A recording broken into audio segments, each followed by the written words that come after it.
may saak nga anak ti Manalon.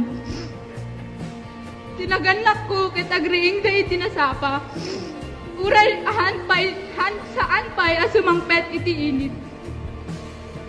Dagiti imada ket agkalkalyo gapu iti kinabayag da nga agtrabaho iti taltalon. Uray umay iti tutu wenno init. Mapanlat tay suda iti talon.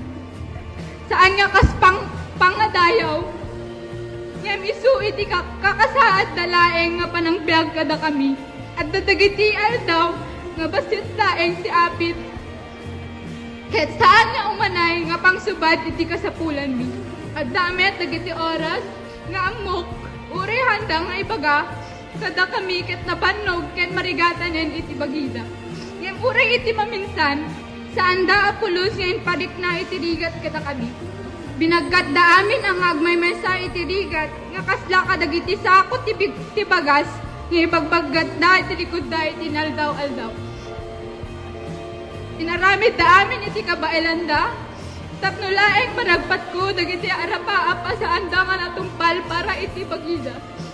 Nabalinan da nga binayadan dagiti tuition fees nga ni ribo-ribo, yung paay ti allowance ko, nagiti medical equipment, uniform, libro nga kakangina, ken amin nga kasapulang.